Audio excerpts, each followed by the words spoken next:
Տուրանյանցին, ով կներկայացնի ծրագրի համապատասխան դրույթները։ Համեցեք պարոն Սուրյանցը։ Շնորհակալություն,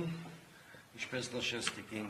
Տոնոյանը, մեր կարգախոսն է երաշխավորված խաղաղություն, Բարգավաճ Հայաստան, հետևաբար մեր երաշխավորված խաղաղության մոդելը արդեն իսկ մինչև բուն քարոզարշավի մեկնարկը շատ բուռն քննարկում է քաղաքական դաշտում,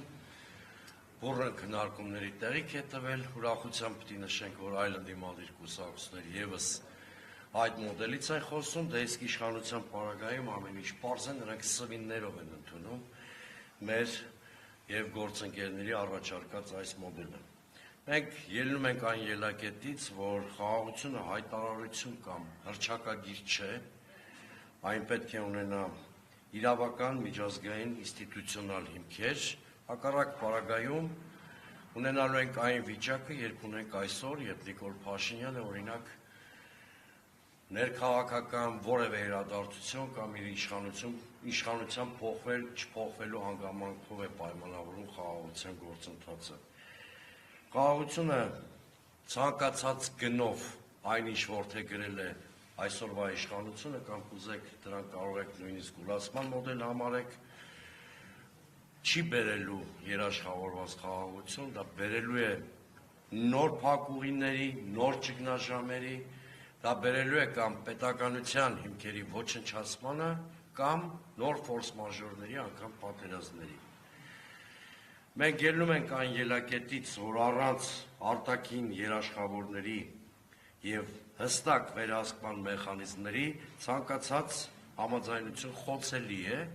սա ակնհայտ աքսիոմատիկ ճշմարտություն է, մանավանդ եթե հաշվի առնենք Հայաստանի եւ Ադրբեջանի միջև առկա ուժային դիսբալանսը, սա չի նշանակում վերաբանակցում, ինչպես նշում են իշխանությունները, սա չի նշանակում Հայաստանի միջազգային պարտավորությունների անտեսում։ Իշխանությունները միտումնավոր են այս թեզերը շրջանառում, մանիպուլացնելու համար այն ինչ առաջարկում ենք մենք։ Սա նշանակում է, որ շատ պարզ բան, որ մենք ասում ենք, որ խաղաղության ցանկացած գործընթաց պետք է ամրապնդված լինի միջազգային երաշխիքներով եւ միջնորդներով։ Իդեպ, եթե հետևում եք ուկրաինական եւ իրանական զարգացումների շուրջ տեղի ունեցող իրադարձություններին, կնկատեք, որ հենց միջազգային երաշխիքների հարցն է նաեւ այս հակամարտությունների գլխավոր խնդիրը։ Միակողմանի կախվածության պայմաններում խաղաղությունը դառնում է պարտադրանք, սա ակնհայտ է, սա լավագույնս ձևակերպել է հենց ինքը Նիկոլ Փաշինյանը, եթե կհիշեք 2024-ին, երբ որ Տավուշում սկսվել էր դելիմիտացիայի, դեմարկացիայի գործընթացը, իհարկե դա շատ քիչ կապ ուներ դասական դելիմիտացիա դեմարկացիայի հետ, Նիկոլ Փաշինյանը հենց ինքը Ոսկեպարի դպրոցում ասեց, որ եթե այս զիջումները չանենք մինչև շաբաթավերջ, երկու կողմից Թուրքիայից եւ Ադրբեջանից սպասվում է ներխուժում։ Պարտադրանքի տրամաբանությունը միշտ է դա։ Դաստայության ոչ թե խաղաղության գործընթացը, այլ սողացող կապիտուլյացիայի ճանապարհային քարտեզ։ Մենք առաջարկում ենք այս տրամաբանությունից դուրս գալ, դրա համար պետք է վերականգնել ուժային, դիվանագիտական եւ տնտեսական բալանսը, որտեղ խաղաղությունը ի վերջո բալանսի դրսևորումն է, արտահայտությունն է։ Խաղաղության այլ պարամետրեր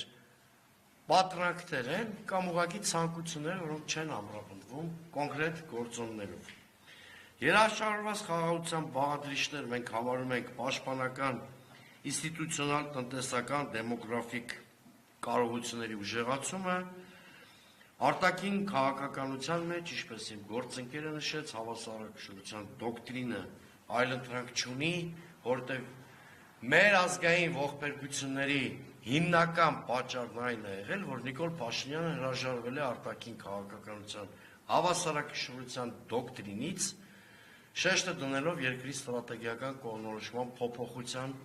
արկածախնդիր կուրսի վրա։ Անգամ 44 օրյա պատերազմում պարտությունից հետո հնարավոր էր խուսափել այս մեծաբաշտապ աղետից, եթե 21 թվականի դեկտեմբեր, 22 թվականի հունվարից չվարվեր մի արկածախնդիր քաղաքականություն, որը ըստ էության Հայաստանը զրկեց իր դաշնակիցներից, ձևավորվեց անվտանգային վակուում, բանակցային գործընթացից դուրս մղվեցին բոլոր միշտորդները,